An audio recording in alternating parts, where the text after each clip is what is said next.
अस्सलामुअलैकुम। आज का हमारा टॉपिक है concept of radical and radicands. Radical और रेडिकेंट को अब हम डिटेल में समझते हैं। If n into under the root a is a real number and n is a positive integer greater than 1, अगर n into under the root a हमारे पास कोई रियल नंबर है और n हमारे पास पॉजिटिव इंटीजर है जिसकी वैल्यू हमारे पास 1 से ग्रेटर है, तो इसको हम किस तरह लिख सकते हैं? n into under the root a, या फिर इसका हमारा दूसरा फॉर्म क्या बनेगा? a raise to the power 1 by n। So n into under the root a ये हमारे पास रेडिकल फॉर्म है और a raise to the power 1 by n ये हमारे पास एक्सपोनेंशियल फॉर्म है।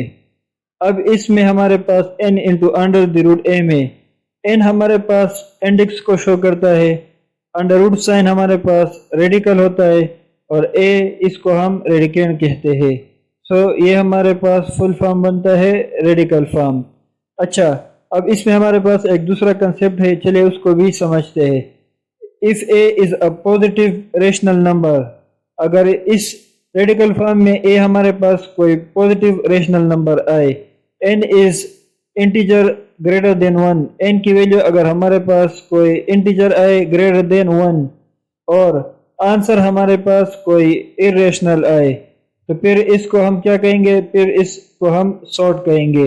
सॉर्ट हमारे पास एक और कंसेप्ट है जिसमें हमारे पास a की वैल्यू पॉजिटिव रेशनल नंबर होगी या कोई पॉजिटिव रियल नंबर होगी और n हमारे पास ग्रेटर देन 1 होगा और आंसर हमारे पास इरेशनल आएगा, तो फिर उसे हम क्या कहेंगे? सॉर्ट।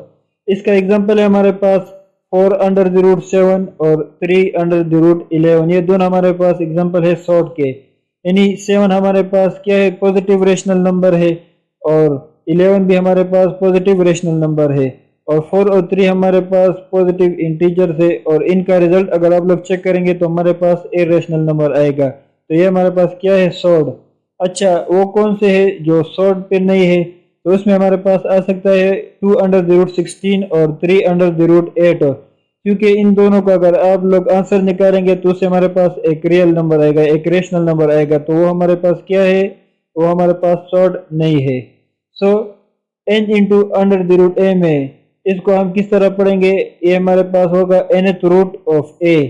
अगर n की वैल्यू हमारे पास 2 है तो फिर इसे हम किस तरह पढ़ेंगे? Square root of a। और अगर n की वैल्यू हमारे पास 3 हो तो इसे हम पढ़ेंगे क्यूब रूट ऑफ a। इस तरह से अगर n की वैल्यू 4 हो तो फोर्थ रूट ऑफ a, इस तरह सो ऑन हमारे पास चलेगा। Another form of radicals, so चलिए इसको समझते हैं। n under the root a power m, ये हमारे पास रेडिकल फॉर्म है। इसमें हमारे पास a के ऊपर पावर m आया है, तो अब हम क्या करेंगे? इसको एक्सपोनेंशियल फॉर्म में कन्वर्ट करेंगे। a पावर m अपनी जगह आएगा और n अंडर द रूट की जगह हम क्या लिखेंगे? 1 डिवाइड बाय n। अब इसको जब हम सिंप्लीफाई करेंगे तो पावर पावर के साथ मल्टीप्लाई होगा और रिजल्ट में हमारे पास क्या आएगा? a power m divide by n। तो चलिए इसके ऊपर हम एक एग्जांपल करते हैं। लेट्स सपोज हमारे पास एक एग्जांपल है 4 अंडर द रूट 3 पावर 5, तो इसको हम एक्सपोनेंशियल फॉर्म में कन्वर्ट करेंगे। ये हमारे पास रेडिकल फॉर्म है, तो हमारे पास क्या आएगा? 3 पावर 5 और अंडर रूट की जगह हम क्या लिखेंगे? 1 डिवाइड बाय 4। यहाँ पर हमारे पास n की जगह 4 आया है, तो इसको जब हम सिंप्लीफाई करेंगे तो फाइनल रिजल्ट हमारे पास क्या बनेगा? 3 पावर 5 डिवाइड बाय 4, यानी 5 मल्टीप्लाई होगा जब पावर के साथ 1 बाय 4 के साथ, तो हमारे पास क्या आएगा? 5 डिवाइड बाय 4। ये हमारे पास इसका एक्सपोनेंशियल फॉर्म बनेगा और ये हमारे पास क्या है? एक सॉर्ट है। तो इसी के साथ हमारा ये टॉपिक आज खत्म होता है। अगर इसमें आप लोग को कोई भी मसला आया हो तो आप लोग कमेंट्स में ज़रूर पूछ सकते हैं। चलिए फिर मिलेंगे नेक्स्ट वीडियो में एक नए टॉपिक के साथ, तब तक के लिए इजाज़त दीजिए। अल्लाह हाफिज़।